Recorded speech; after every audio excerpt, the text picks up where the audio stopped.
Hey guys, I want to comment on Nella Larsen's passing. I have read your comments. A lot of people commented on the ending, so we'll talk about that. We'll talk about the relationship between Claire and Irene.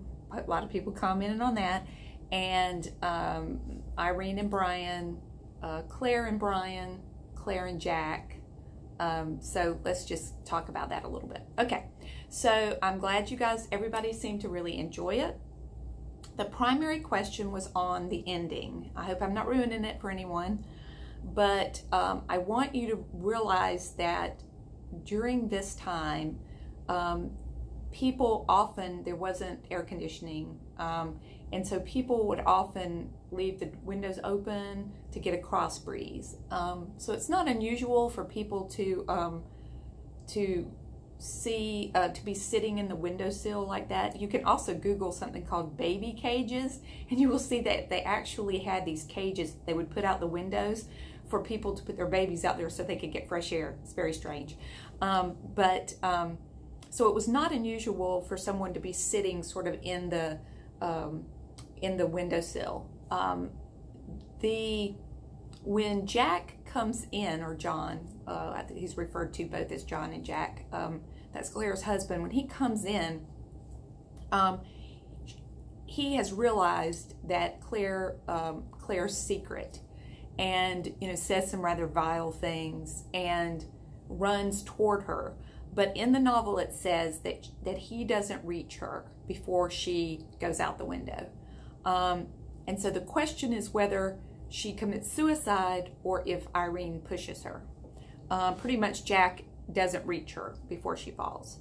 So does Irene push her, or does Claire just sort of fall back? And that's a really good question. Nella Larsen doesn't tell us. The only thing that we can determine is at the end of the novel, after Claire goes out the window and everyone else rushes down to see if she's okay, Irene gets up and she gets Brian's jacket and she starts to go down the stairs, and then she almost faints when she considers that maybe Claire isn't dead. And so because of that, that sort of makes me think that she did push her. But Nella Larsen doesn't give that ending. She doesn't ever talk about it. Nowhere, like in memoirs, does she say, well, this is what I thought.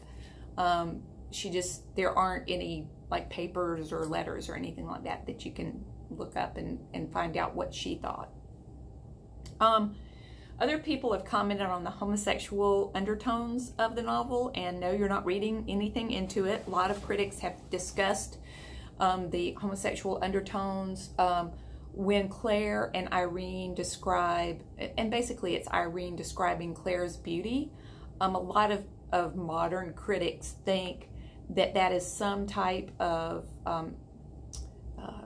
that the author is letting us know that the love between the two of these two women exists in a way in which perhaps was not discussed at that time.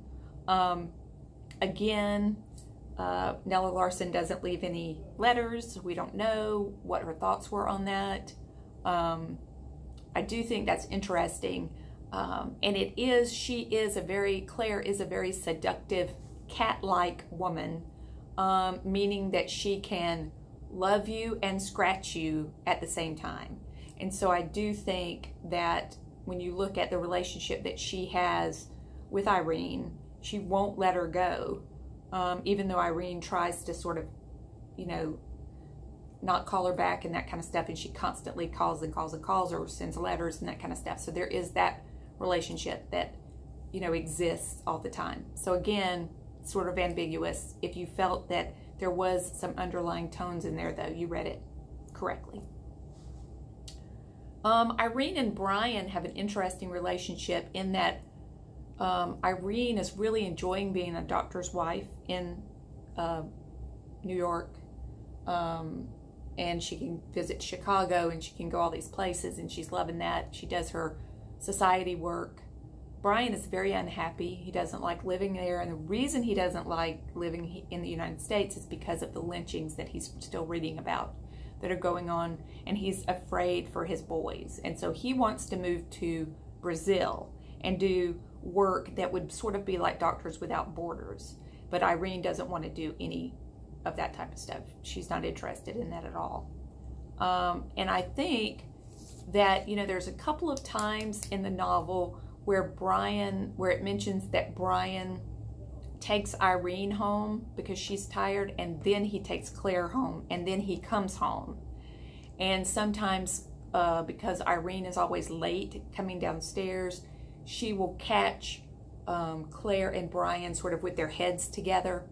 And so she starts to wonder whether or not there's something between the two of them that's more than just a friendship. So that is sort of also another undertone that's going on. Of course, the secret that Claire keeps from John Bellew, is that she is African American. So I always put that question on the test. So you may want to, you know, what is her secret? That she is sneaking off to be a singer in a nightclub? No, it's that she's African American. And of course, the part where he comes in and starts to call her, you know, names in a joking manner, never believing that she is African American, is really hard to read.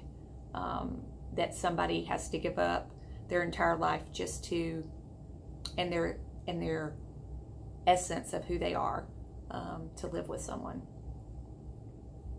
So those are just my thoughts. If you have any questions or further comments, let me know. Thanks.